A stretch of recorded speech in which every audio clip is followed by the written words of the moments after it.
আরে ভাই দাঁড়িয়ে যাও। আরে ভাই হাতে তোমার রক্ত কেন? আরে ভাই ওটা, আরে কি এই শব্দ কোথা থেকে আসছে?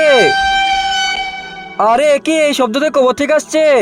আরে এটা কার কবর? এরকম ভাবে শব্দ আসছে, হাত দিয়ে দেখি।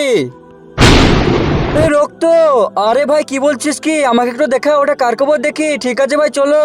আরে ভাই এই দেখো এসে পড়েছি। এই কবর থেকে অনেক জোরে চেঁচামেচির আওয়াজ আসছে। আরে ভাই কিন্তু এটা জিঞ্জিরবালা ভাইয়ের কবর। আরে ঠিক আছে চলো জিঞ্জিরবালা মৌলানাকে জিজ্ঞাসা করি ওর ভাইয়ের কবর থেকে এরকম শব্দ কেন আসছে। ঠিক আছে। আরে জিঞ্জিরবালা মৌলানা দাঁড়িয়ে যাও। আরে তাড়াতাড়ি বলো, আমি এবার বাচ্চাদেরকে পড়াতে যাব। কিন্তু তার আগে হে আল্লাহ পবিত্র কোরআন থেকে যে যে ভিডিওতে লাইক করে চ্যানেলটিকে সাবস্ক্রাইব করে দিবে, হে আল্লাহ তাদেরকে তুমি পরীক্ষায় পাস করে দিবে। কমেন্টে বলো আমিন। আরে ইমাম সাহেব ওটা। আরে কি বলছিস কি? একটু চল আমার সঙ্গে।